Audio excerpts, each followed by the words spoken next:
नमस्कार दोस्तों, आपका हार्दिक स्वागत है आपके अपने YouTube चैनल पर। दोस्तों आइए जानते हैं कर्क राशि का जून महीने का राशिफल। दोस्तों इस महीने की शुरुआत में मंगल आपकी राशि में होकर आपके स्वभाव में गुस्सा बढ़ाएंगे, जो आपके रिश्तों के लिए अच्छा नहीं होगा, इसलिए आपको थोड़ी सावधानी रखनी होगी। उसके बाद 7 तारीख से मंगल आपके दूसरे भाव में केतु के साथ चले जाएंगे और यह दोनों ग्रह अंगारक योग बनाएंगे। यह भी अच्छी स्थिति नहीं है, इसलिए आपको अपनी वाणी पर संयम रखना होगा। सूर्य महीने के शुरुआत में एकादश भाव में बुधादित्य योग बनाकर आपकी आमदनी को बढ़ाएंगे। भाग्य स्थान में विराजमान शनि देव भी आमदनी बढ़ाने में अच्छा योगदान देंगे। दशम भाव में शुक्र कार्य क्षेत्र में आपको आरामदायक स्थितियां प्रदान करेंगे। आपकी आर्थिक स्थिति अच्छी रहेगी। वहीं करियर के दृष्टिकोण से इस पूरे महीने में 29 तारीख तक शुक्र महाराज आपके दशम भाव में विराजमान रहेंगे और दशम भाव के स्वामी मंगल महाराज महीने की शुरुआत में आपकी राशि में और 7 तारीख से आपके दूसरे भाव में केतु के साथ विराजमान हो जाएंगे। इसके अतिरिक्त छठे भाव के स्वामी बृहस्पति महाराज पूरे महीने आपके द्वादश भाव में विराजमान रहेंगे। ग्रहों की यह स्थिति बताती है कि कार्य क्षेत्र में आपको आरामदायक परिस्थितियां मिलेंगी। वैसे देखें तो यह महीना नौकरी में आपकी स्थिति को प्रबल बनाएगा और आप पूरे प्रयासों के साथ अपने काम को बेहतर करते चले जाएंगे। महीने के शुरुआती सप्ताह को छोड़कर बाकी का समय अच्छा रहने की ज्यादा अपेक्षा है। आप किसी के कहे में आकर कोई निर्णय न लें और अपनी बुद्धिमानी से और किसी बुजुर्ग व्यक्ति की सलाह लेकर काम करेंगे तो आपको सफलता मिलेगी। यदि आपकी आर्थिक स्थिति को देखा जाए तो यह महीना आपके लिए उतार चढ़ाव से भरा रहने वाला है। पूरे महीने अष्टम भाव में राहु, दूसरे भाव में केतु और द्वादश भाव में बृहस्पति महाराज के विराजमान रहने से आपके खर्चों में निरंतरता बनी रहेगी। आपके लगातार खर्च होते रहेंगे जो आपको परेशान करेंगे, लेकिन महीने की शुरुआत में सूर्य और बुध का एकादश भाव में होना आपकी आमदनी को बढ़ाने वाला साबित होगा। 7 तारीख से मंगल महाराज केतु के साथ जाकर भले ही थोड़े पीड़ित हो जाएं, लेकिन दूसरे भाव में दशमेश का जाना यह बताता है कि आप अपने काम से धन अर्जित कर पाएंगे और उसे जमा भी कर पाएंगे। पंचमेश मंगल का भी द्वितीय भाव में जाना बुद्धिमानी से धन प्राप्ति का संकेत देता है। शुक्र महाराज भी 29 तारीख को आपके एकादश भाव में जाकर आपकी आमदनी को प्रबल बनाने का प्रयास करेंगे।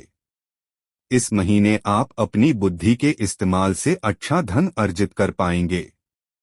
व्यावसायिक निवेश करने से आपको लाभ मिलेगा और कुछ मित्रों का सहयोग भी आपको आर्थिक रूप से प्राप्त हो सकता है।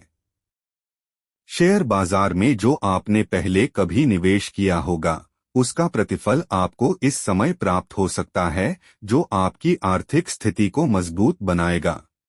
स्वास्थ्य के दृष्टिकोण यह महीना उतार चढ़ाव से भरा रहने की संभावना है। महीने की शुरुआत में मंगल महाराज आपकी राशि में होने से आपके अंदर क्रोध की अधिकता रहेगी। अष्टम भाव में राहु, नवम भाव में शनि, द्वादश भाव में बृहस्पति और दूसरे भाव में केतु का उपस्थित होना स्वास्थ्य समस्याओं को किसी न किसी रूप में बढ़ा सकता है, इसलिए आपको सावधानी रखनी चाहिए। इस महीने आपको आंखों का खास ख्याल रखना चाहिए क्योंकि आंखों में समस्या होने की स्थिति बन सकती है। महीने का उत्तरार्ध अपेक्षाकृत अनुकूल रहेगा क्योंकि इस दौरान स्वास्थ्य में अच्छे सुधार देखने को मिलेंगे। बुध महाराज 6 तारीख को आपके द्वादश भाव में चले जाएंगे और 15 तारीख से सूर्य भी द्वादश भाव में प्रवेश करेंगे। तब स्वास्थ्य में कुछ सुधार भी होगा, लेकिन कुछ नई समस्याएं आ सकती हैं, जैसे कि पैरों में दर्द या जोड़ों में दर्द आदि आपको इस महीने परेशान कर सकते हैं। यदि प्रेम जीवन की बात की जाए तो महीने की शुरुआत में सूर्य और बुध पंचम भाव पर दृष्टि डालेंगे और मंगल महाराज जो पंचम भाव के स्वामी है वह आपके प्रथम भाव में होंगे।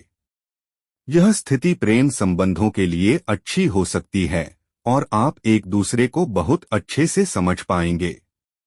आपके अंदर परिपक्वता बढ़ेगी, एक दूसरे की गलतियों को नजरअंदाज करेंगे और खूबियों को पहचानेंगे।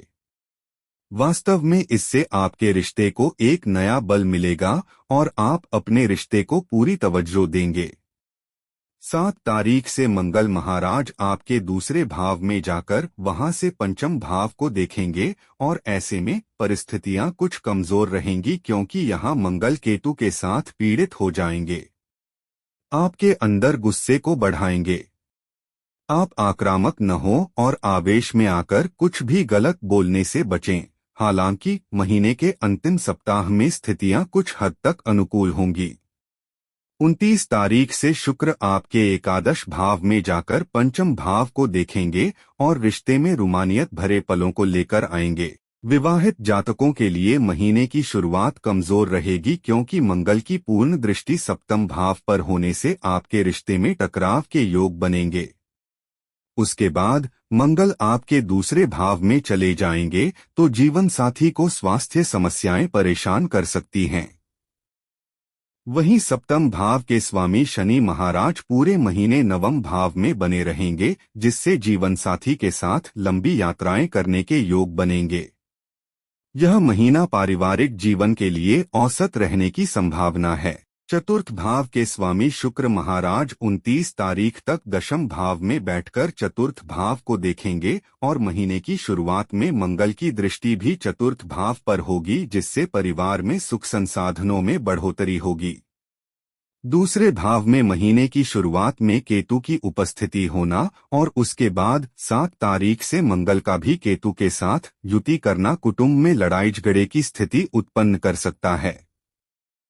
22 तारीख से बुध महाराज आपकी राशि में प्रवेश करेंगे और आपकी बुद्धि को सही दिशा देने का प्रयास करेंगे, जिससे आप परिस्थितियों को संभाल पाएंगे। आपको आपके भाई बहनों का पूरा सहयोग मिलेगा। वह हर काम में आपके लिए मददगार साबित होंगे और आपको भी उनके साथ अच्छा व्यवहार करने पर ध्यान देना चाहिए। उपाय दोस्तों, उपाय जानने से पहले वीडियो को लाइक, शेयर, कमेंट और सब्सक्राइब जरूर करें। आपको मंगलवार के दिन श्री हनुमान चालीसा का पाठ अवश्य करना चाहिए। बृहस्पतिवार के दिन पीपल के पेड़ को छुए बिना जल अर्पित करें। गुरुवार के दिन भूरी गाय को कुछ खाने के लिए दें।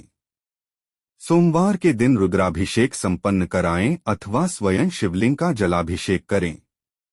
यह राशिफल आपकी चंद्र राशि पर आधारित है। धन्यवाद। आपका दिन मंगलमय हो।